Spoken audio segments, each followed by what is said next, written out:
welcome back to another edition of Yeoman's in the Fork YouTube channel. We're here tonight. It's a Saturday night in Leapers Fork, Tennessee.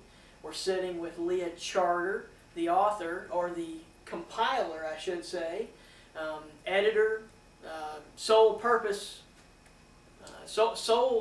person behind the 2010 Tennessee flood book, The Driving Force. I like that. The driving force behind the 2010 Tennessee flood book. It's a Saturday night. It is late in the evening. It is the day of Corking the Fork here in our little hamlet. Wine festival, but we have something a little closer to home. This project has meant a lot to the people who work at Yeoman's, our family, our friends. This is something that we are connected to as the people who work at our store are connected with Leah. They've been friends for a while, I think. You know, the book is a great product, and we're happy to be supporting the cause. So without further rambling from me, we're going to ask Leah a few questions. And the first one is, tell us a little bit about yourself and how you got involved with, how did this start? This started with a very loud message. I call it divine, not meaning to be cheesy or anything, but it was a divine project. I did not know we were under a flood. On May 7th, it was a Friday afternoon in my area in Franklin when the roads were unbarricaded. They were opened back up from having been blocked from the floodwaters. I went out to go run errands, and then I turned around, went back home and got my camera because I saw so much destruction a week later from the flood. And while I was at a particular property, a family's home, there were many people milling about and pulling flood damaged property from the home. There was probably 35 people at that site, and I was so blown away by what was happening there. The kind gestures from strangers and family and friends helping that unique family try to sort through the chaos of the damage at their home. As I approached the property with my camera, I said to the first person at the property, "May I have the owner's permission to take photos here?" And the lady I spoke to said, "No, you may not." And I said, "Well, I would really love to take photos. There's so much going on here." And she said, "Well, you can't have the owner's permission, but you have my permission." I said, "Well, honestly, owner permission really makes me happy." And she was like, "Well, the owner cannot give you permission because she's in bed with a brain tumor, and she doesn't even know any of this has happened." So with that, it was an instant prayer. Oh my God, what can I do? I was just, you know, the hair on my arms stood up. I was so blown away. I saw all of the chaos happening, and then on top of that, I was told that the woman who owns the home, her husband had just recently passed on. She was in bed with a brain tumor and had no clue what was going on at her home. And I was just, oh my God. And it was instantaneous message, "Leah, you're doing it, put the book together." So at that moment, I knew it was divine. I kind of did one of these, my God, I ask you all the time for help. I ask you questions all the time. You never answer me so quick. I mean, my God, it was no time lag. That was the moment I knew I would be creating a book. And this is the result. And again, divine. I mean, I had a tremendous amount of help on the project, so it was just, it kind of fell in place the way the things happened to make it get to the point of printing, and the response from it. The response from it has been just, to me, it was already done when I started putting it together. And where was this house at? On Murfreesboro Road. Like if you're at the square at the monument in Franklin, right, and you go on 3rd Avenue, it becomes a couple of blocks later Murfreesboro Road. Right. The name of the family are the Murrays, and they've been in that home for many years. I don't know much more about them. I know a little bit about the husband, what his work was, you know, because I returned to the property a couple of times. News Channel 5 went out there with me when they interviewed me the first time about the project. So they wanted to go and see the site that caused me to create this project. Sure.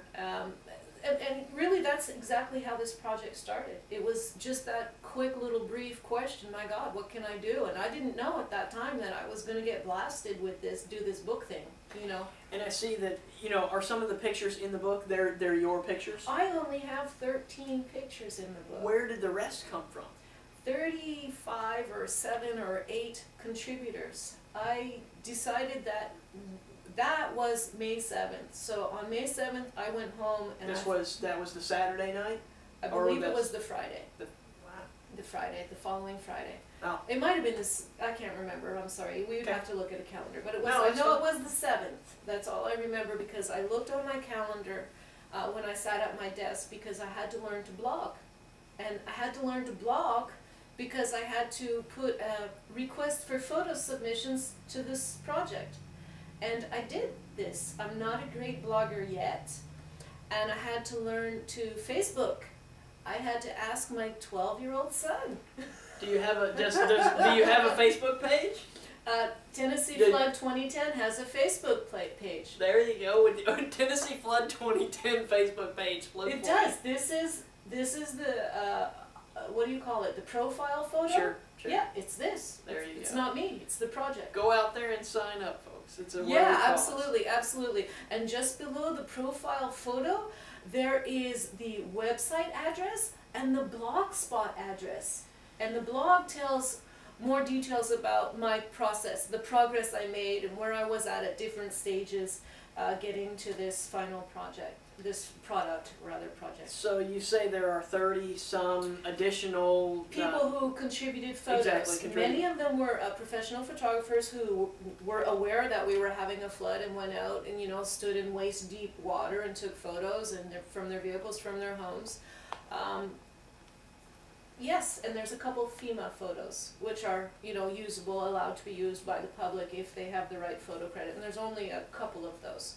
But yes, so 35 other people, even the ASPCA, one of the recipients that I want to give funds to, they had to go back and forth with their legal department for about 6 or 8 weeks to allow me to use the ASPCA, the animal rescue photos that are in there. And they gave the project 5 years free use of those photos because of the nature of the project. So yeah, even people in New York, the headquarters of the ASPCA, were working on getting me photos for this project. Yeah, it was tremendously interesting. Can you tell our audience what is that acronym? What does that stand for?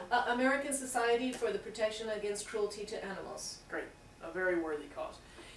Is there a photo in the book that you would consider your favorite? The one that calls to you the most? A lot of these, the one that you have your hand on the back cover, it's absolutely art. Okay, this photo, I look at it and I see magnificent art, but under that water is an entire parking lot that we can't see because it's totally flooded. Where is this? This is Shelby Bottoms, on the east side of Cumberland River in the downtown East Nashville area. Sure, sure. Well, besides that, you know, to answer your question one more step. Sure, the guy crying in the boat, the guy who was rescued, he leaves home with his t-shirt and his cell phone. That just totally gave me a whole another perspective on leaving home under duress. I'm going to give you one of my stories. Okay. The flood happens what, May 7th? Is that correct? The flood came, it started raining on April 30th, okay. May 1st, 2nd, and May 3rd was the Monday when the sun came out and there was no telltale signs of the bad storms, but it was over by the Monday, but the Cumberland was still rising. So Saturday night, we're at the store here in Leapers Fork, and we're closing the store. It's 5 o'clock, we get everything closed down. we go to leave, and I am actually in quite a hurry to get out of this out of this town. I'm on my way to Nashville because I'm going to a concert, and so I'm in a hurry. I'm meeting my wife. We're going to a concert downtown Nashville. So I go maybe 100 yards down the street, and there's a lake as far as you can see, 8-10 feet of water. And I turn around and I come back, and I'm trying to get everybody out of the store, and I'm like, we gotta go, and we gotta go. You guys go now. I left a few minutes early. Everybody go now. So we close up, everybody leaves, we try to get out, we actually make it. These floodwaters are coming down, and this is, you know, very early on.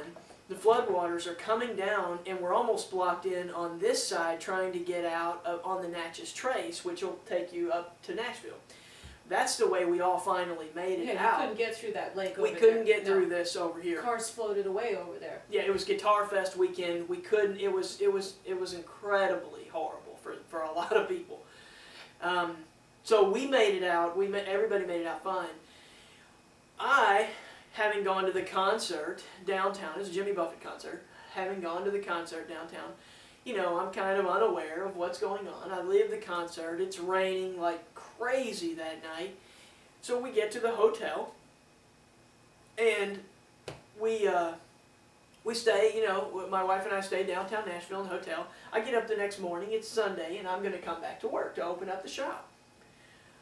I'm one of those guys that you see out on I-40 trying to get to Leaper's Fork from Nashville, and the interstate floodwaters are just coming as fast. I've never seen anything like it.